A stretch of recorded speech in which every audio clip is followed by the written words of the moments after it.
Pada part sebelumnya, kemunculan Zhenwu membuat situasi pertempuran berbalik dan 10 Raja Roh Istana Surgawi akhirnya mundur dan mengakui kekalahan. Namun, Xiaoyan tetap merasa tidak nyaman di hatinya. Dan akhirnya, Xiaoyan memutuskan untuk sementara mengikuti Ratu ke alam Dewa Kuno. Jika tebakanku benar, mantan orang kuat dari aliansi Dewa Pertarungan seharusnya semuanya dipindahkan ke alam Dewa Kuno ini. Benar kan? Kata Xiaoyan menatap Ratu. Sang Ratu sedikit mengangkat alisnya saat mendengar kata-kata itu, seolah-olah dia terkejut dengan kata-kata Xiaoyan. Ya, sejak kapan kamu menebak hal ini? Ratu bertanya dengan rasa ingin tahu. Meskipun Xiaoyan adalah reinkarnasi dari Yang Mulia, dia jauh di belakang Yang Mulia dalam hal perencanaan dan pengelolaan kota. Lagi pula, semua orang pernah mengalami hal-hal dalam hidup mereka. Mereka semua berbeda, dan kepribadian mereka juga berbeda. Meskipun Xiaoyan juga memiliki keterampilan licik dan tata kota, dia masih jauh di belakang Yang Mulia Zuzang. Setelah berpura-pura menjadi Xiao Feng dan memasuki aliansi abadi sebelumnya, meskipun tampaknya aliansi abadi masih sangat kuat, aku menyadari bahwa aliansi abadi agak aneh.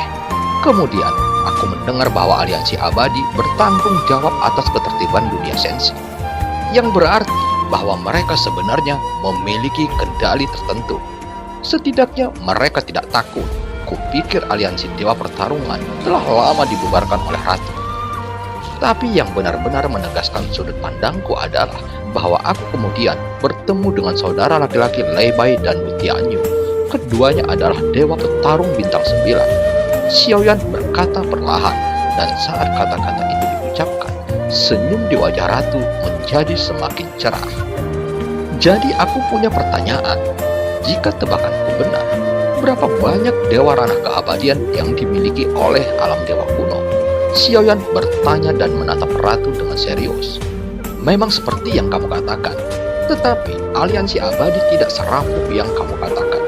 Meskipun aliansi abadi telah dikosongkan, ada formasi besar yang dibuat oleh Maha Guru di aliansi abadi. Karena inilah Jin Taiwei dapat duduk dengan kokoh dalam aliansi abadi, dan kekuatan lain juga sulit untuk dikoyahkan. Dan bahkan istana surgawi dan rumah surga manusia takut pada 3 hal itu. Ratu menjawab pertanyaan Xiaoyan dengan lembut. Adapun jumlah orang kuat di alam dewa kuno, ini adalah rahasia. Kamu hanya perlu tahu bahwa untuk alam dewa kuno tidak takut dengan 10 raja roh teratas istana surgawi. Ancaman sebenarnya adalah kekuatan yang tersembunyi di belakang mereka. Itu adalah kekuatan yang cukup untuk mengguncang dunia sensi. Mendengar ini, mata Xiaoyan sedikit tenggelam, dan kemudian dia menatap Ratu dengan sangat serius dan bertanya dengan suara rendah. Kekuatan tersembunyi yang disebutkan Ratu, apakah itu dunia Taisu? Xiaoyan menatap Ratu dengan tegas, dan yang terakhir perlahan bergerak menggelengkan kepalanya. Dia berkata kepada Xiaoyan, tidak, dibandingkan dengan mereka, Taisu bukanlah apa-apa. Seluruh ekspresi Xiaoyan berubah. Sebelum ini, Xiaoyan berpikir bahwa dunia Taisu adalah ancaman terbesar bagi dunia sensi. Sekarang, mendengar apa yang dikatakan Ratu, bahkan dunia Taisu bukanlah ancaman nyata. Jika bukan karena itu, Yang Mulia sudah lama melenyapkan istana surgawi ini. Ratu juga berkata dengan mata serius. Untuk sensi, mereka mungkin adalah orang-orang yang benar-benar memiliki kekuatan penghancur. Jadi sebelum kamu tumbuh dewasa, apa yang harus kita lakukan adalah menghindari konflik dengan istana surgawi sebanyak mungkin. Dan jangan memprovokasi istana surgawi. Kekuatan yang tersembunyi di belakangnya adalah tujuannya. Karena itu, aku menahan diri untuk tidak bergerak sekarang. Karena aku takut membunuh 10 Raja Roh ini akan menjadi awal yang mengerikan. Setelah Ratu selesai berbicara, Xiaoyan mendesis dengan dingin. Dia menyadari bahwa masih banyak hal yang tidak dia ketahui tentang dunia sensi. Bahkan jika dia tahu sekarang, itu benar-benar tidak berguna. Dan itu hanya akan membuat beban psikologis Xiaoyan semakin berat. Namun, kamu tidak perlu terlalu khawatir. Kekuatan tersembunyi di balik istana surgawi tampaknya tidak dapat datang.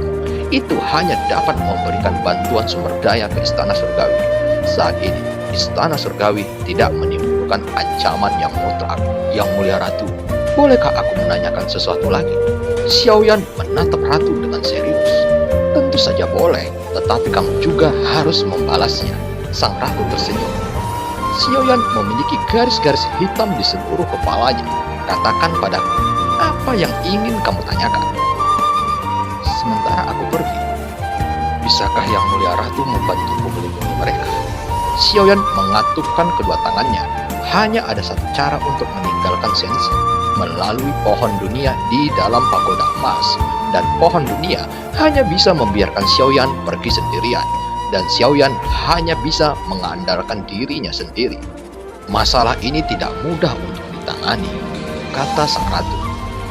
Jika kamu bisa menciumku, itu akan jauh lebih mudah. Ratu menunjuk ke pipinya. Xiaoyan terkejut saat mendengar ini. Yang mulia ratu, aku serius, kata Xiaoyan dengan serius. Tentu saja aku tahu, dan aku tidak bercanda. Beri aku ciuman, dan aku berjanji padamu bahwa aku tidak hanya akan melindungi mereka, tetapi juga membantu mereka meningkatkan kekuatan mereka sebanyak mungkin. Ratu tersenyum. Mengatakan itu, ratu sudah mengulurkan wajahnya yang cantik ke Xiaoyan. Xiaoyan menunjukkan rasa malu, tapi akhirnya dia Oke, aku sudah berjanji padamu, jangan khawatir. Mereka akan lebih aman di alam dewa kuno daripada di tempat yang lain. Sang ratu mendapatkan apa yang diinginkannya, dan senyum puas muncul di wajahnya. Dan saat ini, ratu merasa sangat bahagia.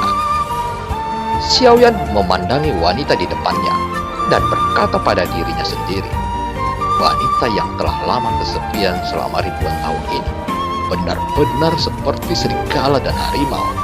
Yang mulia, aku harus berlatih dalam pengasingan, jadi aku permisi sebentar. Xiaoyan segera berdiri dan buru-buru melarikan diri dari cengkeraman ratu.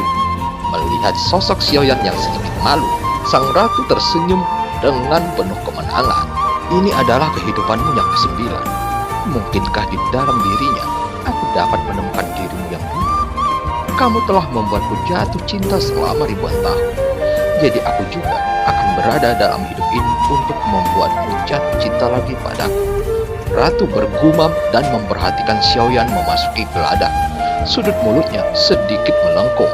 Setidaknya untuk saat ini, semuanya berjalan lancar. Ratusan bahtera berlayar dengan kecepatan penuh di lautan ketiadaan. Setelah beberapa saat, Ding Yue terkejut. Tidak ada lubang cacing di sekitarnya. Di lautan ketiadaan yang tampaknya biasa, ratusan bahtera menghilang satu demi satu. Tanpa peringatan apapun, mereka seolah-olah memasuki lubang cacing. Jelas, alam dewa kuno tersembunyi dengan baik. Tidak ada pemimpin seperti kuil kuno, dan tidak ada jejak yang dapat ditemukan.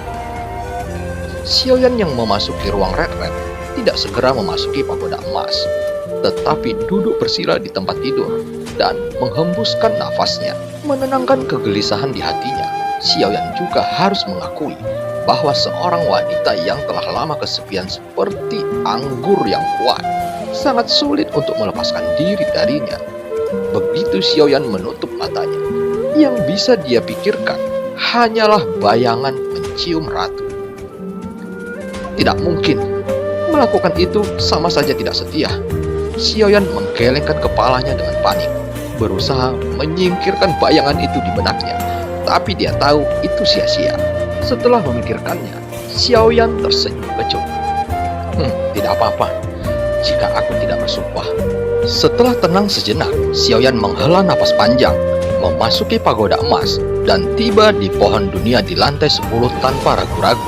Zantua, aku khawatir aku tidak akan bisa tinggal untuk saat ini di dunia Sensi. Bisakah aku pergi ke dunia lain melalui pohon dunia sekarang? Tanya Xiaoyan, dan sosok Zantua perlahan muncul dari samping. Tentu saja, tetapi kamu harus memahami bahwa tingkat bahaya dunia tanpa pemilik mungkin tidak lebih rendah dari dunia Sensi. Itu hanya berarti kamu tidak akan diburu dalam skala besar, jawab Zantua. Kamu harus siap secara mental. Persaingan untuk sumber daya di dunia yang tidak dimiliki sangat sengit. Mereka yang dapat bertahan hidup di dunia seperti ini, semuanya adalah penjahat yang menjilat darah di ujung pedang mereka. Karena hanya dengan cara ini, mereka dapat bertahan hidup di dunia yang begitu kejam. Xiaoyan merenung sejenak dan sedikit mengeringit, bukan karena dia takut, tetapi karena dia khawatir sumber daya di tempat-tempat ini akan sulit untuk meningkatkan kekuatannya. Apakah sumber daya di dunia yang tidak dimiliki langka? Tanya Xiaoyan. Zantua menggelengkan kepalanya lalu berkata, sebaliknya, sumber daya di tanah yang tidak dimiliki cukup kaya. Sebagian besar dunia yang tidak dimiliki tidak besar. Pada dasarnya hanya 1/1000 dunia sensi. Meskipun tidak banyak sumber daya, tetapi karena dunia tidak terlalu besar dan sumber daya terintegrasi, ada lebih banyak kreasi. Tetapi persaingan akan sangat sengit, lanjut Janlao. Dan jika kamu mendapatkan energi dunia di tanah yang tidak dimiliki ini, itu akan sangat bermanfaat bagimu. Energi dunia, apa itu? Xiaoyan sedikit bingung ketika mendengar kata-kata ini untuk pertama kalinya. Tepatnya, itu harus disebut keberuntungan dunia. Karena tidak ada tuan, akan ada banyak putra keberuntungan di dunia tanpa tuan yang akan mendapat manfaat dari dunia dan memiliki tanggung jawab untuk melindungi dunia. Zantua berkata perlahan, keberuntungan dunia. Akankah keberuntungan menjadi lebih baik setelah aku mendapatkannya? Xiaoyan tersenyum kecut. Secara harfiah, Xiaoyan memahaminya seperti itu. Tentu saja, keberuntungan tidak sesederhana keberuntungan. Jika kamu memiliki cukup keberuntungan, kamu bahkan dapat mengendalikan takdirmu sendiri, yang merupakan penulisan ulang takdir yang legendaris. Janlao mengangguk dan segera menjelaskan. Setelah penjelasan ini, Xiaoyan hanya mengangkat alisnya. Kedengarannya agak sedikit menarik. Jadi aku juga putra beruntung sensi? Tentu saja. Jantua mengangguk sambil tersenyum. Tapi, mengapa aku merasa keberuntungan itu tidak baik? Zantua tidak bisa menahan pandangan kosong pada Xiaoyan ketika dia mendengar kata-kata itu, dan kemudian berkata perlahan, kamu tahu, untuk orang biasa, bahkan begitu dewa petarung dapat menerobos keabadian, itu disebut sudah memiliki sejumlah keberuntungan. Dan bahkan, sebagian besar dari mereka tetap berada di puncak dewa petarung bintang 9. Jika mereka tidak memiliki semangat dunia, maka mereka tidak akan menjadi abadi. Hanya karena kamu telah membuka beberapa kotak kosong. Zantua berkata dengan marah, dan Xiaoyan menggaruk kepalanya dengan senyum konyol. Beberapa kotak kosong juga merupakan pukulan besar bagi orang-orang. Xiaoyan tertawa. Zanlao juga menggelengkan kepalanya tanpa daya, dan kemudian melanjutkan. Jika kamu ingin pergi ke dunia tanpa pemilik, kamu harus memahami bahwa kamu tidak dapat membawa makhluk hidup lain kecuali avatar yang disegel di kekuatan pagoda emas.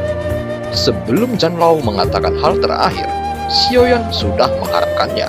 Bagaimanapun, keberadaan roh pagoda emas itu sendiri memiliki aturan yang ketat, dan yang bisa melewati pohon dunia adalah sosok yang harus dikenalinya. Setelah kamu siap, kamu bisa pergi kapan saja. Zantua mengangguk. Setelah menghela napas panjang, Xiaoyan bergumam. Aku tidak berpikir aku akan pergi. Bisakah aku kembali kapan saja? Tanya Xiaoyan. Setelah memasuki pohon dunia, dibutuhkan waktu 300 tahun untuk memasukinya lagi. Jawab Zantua. 300 tahun? Xiaoyan merenung sejenak. 300 tahun tidak lama, tetapi tidak singkat. Tetapi jika kamu terus tinggal di sini, aku khawatir Istana Surgawi akan mengejar dan membunuhmu. Saat ini, Sensi benar-benar tidak memiliki ruang bagi Xiaoyan untuk melanjutkan kultivasinya. Meninggalkan bukanlah pilihan yang sangat baik sekarang, tapi itu adalah suatu keharusan. Dengan kekuatanmu saat ini, jika kamu ingin bertahan hidup di dunia yang tidak dimiliki, tidak ada masalah jika kamu lebih berhati-hati, kata Zanlao lagi. Xiaoyan mengangguk sedikit. Pada saat ini, 5 jarinya mengepal. Istana Surgawi. Aku akan mengingat semua yang telah kalian lakukan. Xiaoyan menggertakkan gigi dan tatapannya terlihat sangat dingin. Melihat Xiaoyan mengepalkan tinjunya erat-erat, Zhang Lao tersenyum dan berkata, "Teruslah bekerja keras. Masih terlalu dini untuk menghancurkan istana surgawi dengan kekuatanmu. Merebut kembali aliansi Dewa Abadi adalah tujuan utamamu saat ini." Zhan Tua berkata, dan Xiaoyan langsung mengangguk. Avatar Yuan Shan dan Iblis Keabadian harus disegel di 9 peti mati sebelum mereka dapat melewati pohon dunia bersama-sama. Zhan Tua secara khusus mengingatkan. Xiaoyan mengangguk lagi. Avatar Yuan Shan dan Iblis Abadi telah mengkonsumsi banyak sumber daya pada pertempuran melawan istana surgawi dan hampir kehilangan kemampuan untuk bertarung. Sekarang hanya dapat mempertahankan avatar ini dalam keadaan abadi. Xiaoyan mengerti, avatar Iblis Abadi sebenarnya hanya digunakan untuk mengontrol sementara inti Guntur Void. Saat kesempatan sudah datang, Xiaoyan sendiri yang akan mengontrol inti Guntur Void itu. Namun, kekuatan tubuh Xiaoyan saat ini masih terlalu lemah. Lautan Guntur seluas 90.000 meter persegi tidak dapat mendukung untuk menyerap inti Guntur Void. Dia masih membutuhkan kekuatan fisik yang lebih kuat. Segera, Xiaoyan tidak berpikir terlalu banyak. Untuk kali berikutnya, Xiaoyan pada dasarnya tenggelam dalam mimpi ilusi dari lantai 4 dan gerbang pertempuran yang sebenarnya dari lantai 5. Sekarang kekuatan Xiaoyan telah ditingkatkan. Keterampilan bertarung yang dia gunakan juga telah memasuki tahap keberuntungan lebih awal. Tentu saja untuk pertarungan dewa biasa. Sebagian besar dewa petarung hanya dapat menembus dewa petarung bintang 8 atau bahkan bintang 9. Perbedaan Xiaoyan adalah bahwa Yang Mulia Susang telah menyiapkan banyak keterampilan bertarung untuknya di dalam pagoda emas, dan bahkan akan menyesuaikan keterampilan yang paling cocok dengan setiap level kekuatan Xiaoyan. Jika bukan karena pengaturan yang dibuat oleh Tuan Susang, Xiaoyan saat ini mungkin harus memeras otaknya untuk keterampilan bertarung kelas keberuntungan. Dalam kehampaan dan mimpi, Xiaoyan memiliki pemahaman yang mendalam tentang tebasan kekosongan dewa, dan kemudian melangkah lebih jauh untuk menguasai tebasan kekosongan api ilahi. Setelah kesadaran jiwa Xiaoyan meninggalkan pagoda emas dan tubuh fisiknya perlahan membuka matanya, di satu sudut terdengar suara seseorang memanggil Xiaoyan. "Ayah, kita telah tiba." Suara Long Yan terdengar dari geladak bahtera. Xiaoyan berdiri dan berjalan keluar menuju geladak. Lebih dari 10 tahun telah berlalu sejak retret ini. Berpergian melalui lautan ketiadaan yang luas sangat memakan waktu. Jadi kebanyakan orang akan memilih untuk melakukan latihan selama jangka waktu ini. Saat dia keluar dari kabin di geladak, seberkas sinar matahari yang hangat turun. Dibandingkan dengan lautan ketiadaan, perasaan ini sangat nyaman. Ratusan bahtera berlabuh perlahan dan melihat sekeliling. Itu adalah kota besar yang penuh dengan barang antik dan kemewahan. Suara orang terdengar di telinga dan hening untuk waktu yang cukup lama. Sang ratu berdiri di udara, dan segera seluruh kota bersorak-sorai yang menunjukkan betapa populer dan menawannya sang ratu di kota ini. Adapun Xiaoyan, dia tidak meninggalkan Bahtera Tabut Fearless untuk sementara waktu. Xiaoyan selalu merasa sepertinya ratu akan menipunya lagi. Hal itu disebabkan karena Xiaoyan melihat keterkejutan di mata kakak laki-lakinya. Itu berarti pasti ada sesuatu di hadapannya. Pada saat ini, sang ratu menoleh perlahan. Matanya yang indah tertunduk menjadi bulan sabit, dan dia melambaikan tangannya ke Xiaoyan. Xiaoyan tertegun sejenak, tapi dia mengerti apa yang ingin dilakukan Yang Mulia Ratu, dan kemudian menggelengkan kepalanya dengan panik. Ini hanya untuk mencuri perhatian, gumam Xiaoyan. Namun, jelas tidak ada gunanya menolak. Sebuah hisapan langsung secara paksa menarik Xiaoyan dan mendekati ratu, yang benar-benar meraih lengan Xiaoyan di hadapan semua orang. Untuk sesaat, seluruh suara mendidih terdiam, dan kemudian sepasang mata yang penuh dengan niat membunuh yang kuat memandang ke arah Xiaoyan. "Yang Mulia Ratu, kamu berencana untuk mendorongku ke lautan pedang dan api?" Xiaoyan memiliki kepala yang gelap, jadi dia hanya bisa tersenyum masam. Kebencian mereka sangat kuat. Sang ratu memandang Xiaoyan dan tersenyum main-main. Bukan hanya kuat, ratu sudah menjadi gambaran potret makhluk hidup. Semua orang dapat melihat penampilan yang paling mereka sukai di tubuh ratu, dan mereka belum pernah melihat ratu mendekati pria manapun sebelumnya. Sang ratu memegang lengan seorang pria yang tampak aneh bagi mereka dan tidak bisa menyembunyikan tatapannya pada Xiaoyan. Ini adalah pertama kalinya hal ini terjadi. Untuk sesaat, semua orang merasa bahwa gadis di hati mereka telah dinodai. Niat membunuh ada di mana-mana, dan niat membunuh yang kuat ini sepertinya membuat udara di sekitarnya sedikit lebih dingin. Izinkan aku memperkenalkan kepada kalian. Namanya Xiaoyan. Pada saat ini, suara ratu keluar perlahan dengan nada keagungan yang tak terbantahkan. Xiaoyan, nama ini sepertinya familiar. Tapi siapapun itu, aku benar-benar ingin membakarnya sekarang. Tidak, ratuku. Dia tidak layak bersama yang mulia ratu, kata orang-orang yang ada di dalam kota. Mimpi mereka hancur. Ratu sedang jatuh cinta dengan pria lain. Terdengar sayup-sayup suara dari kerumunan orang banyak. Pada saat ini, banyak mata menunjukkan keputusasaan. Tetapi jika itu adalah pilihan ratu, mereka hanya bisa menerimanya dengan senang hati. Tetapi tampaknya, melihat Xiaoyan, mereka tidak sabar untuk merobek mayat Xiaoyan menjadi ribuan keping. Kepala mereka sudah dipenuhi oleh amarah, dan mereka tidak memperhatikan nama Xiaoyan. Yang mulia ratu, kamu akan mendorongku ke tempat eksekusi. Apakah kamu masih harus memberitahu mereka namaku sebelum aku mati? Xiaoyan tidak bisa tertawa atau menangis saat ini. Berbicara secara logis, mereka semua tahu tentang reinkarnasi yang mulia, dan mereka juga tahu namamu. Jadi mereka seharusnya tidak. Ada pandangan bingung di mata indah sang ratu. Saat ini, tidak tahu berapa banyak sosok yang ada di bawah, dan pemandangan ribuan orang yang menolaknya membuat mereka ingin menyemprot Xiaoyan sampai mati dengan air liurnya. Semuanya, dia adalah reinkarnasi dari yang mulia. Jadi, dia juga suamiku. Pada saat ini, yang mulia berbicara lagi, dan kerumunan di bawah menjadi sunyi lagi, menatap Xiaoyan yang ada di sampingnya. Xiaoyan, pantas saja nama itu terasa akrab sekarang. Bukankah Xiaoyan nama reinkarnasi yang mulia Susa? Atasan milik atasan, tetapi merampok seorang wanita, termasuk merampok seorang wanita. Kekaguman adalah kekaguman yang nyata, tetapi kebencian juga merupakan kebencian yang nyata. Ucap seseorang bersair di tengah-tengah kerumunan banyak orang. Untuk sesaat, mata mereka menjadi rumit. Tentu saja, alasan utamanya adalah fluktuasi aura yang memancar dari tubuh Xiaoyan. Itu hanya tahap awal dari Dewa Petarung Bintang 7.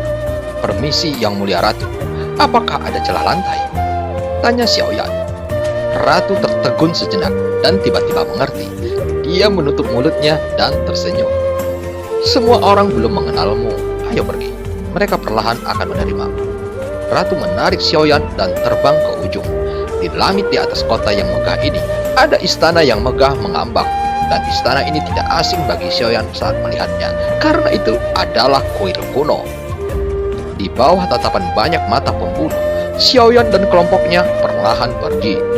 Saat ini, ada desahan dan penyesalan tak terhitung jumlahnya di kota, dan perasaan tertusuk jarum di hati membuat banyak orang menutupi dadanya. Sesaat mata yang tak terhitung jumlahnya tampak lesu.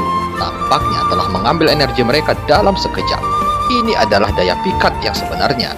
Cinta ratu adalah mimpi di hati setiap orang. Penampilan Xiaoyan mematahkan pertahanan batin mereka. Aku harus minum, aku depresi, kata orang-orang di kota. Aku juga, kata yang lainnya. Pada hari ini, ada banyak pemabuk di kota. Mata mereka menjauh, dan terlihat dari mata mereka bahwa mereka tampak telah kehilangan cinta mereka di dunia. Ratu membawa Xiaoyan ke kuil kuno, tetapi Xiaoyan tidak menyadari bahwa saat dia muncul di halaman yang tenang, sesosok menawan sedang duduk bersila di dalamnya, menatapnya dengan mata yang indah. Awalnya ada cahaya terang di matanya, tapi lambat laun matanya penuh amarah.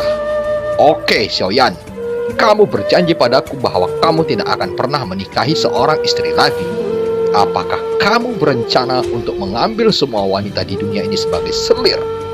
Suara dingin dari sosok menawan menyebar perlahan di halaman. Mengenakan baju besi bagian dalam berwarna emas merah, roknya bercabang, memperlihatkan sepasang kaki panjang seperti ular sanca putih. Sosok berbentuk buah pir sempurna. Dari bokong montok, ada pinggang Willow seksi yang sedikit berkontur, dan pinggangnya bahkan lebih sintal. Ada 2 pinggang seksi, lalu terlihat besar dan tegak, yang sangat spektakuler.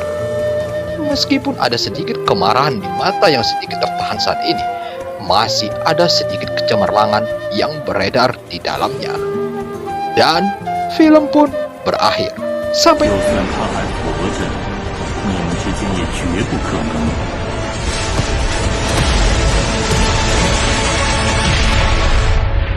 加玛帝国云岚宗，萧炎回来了。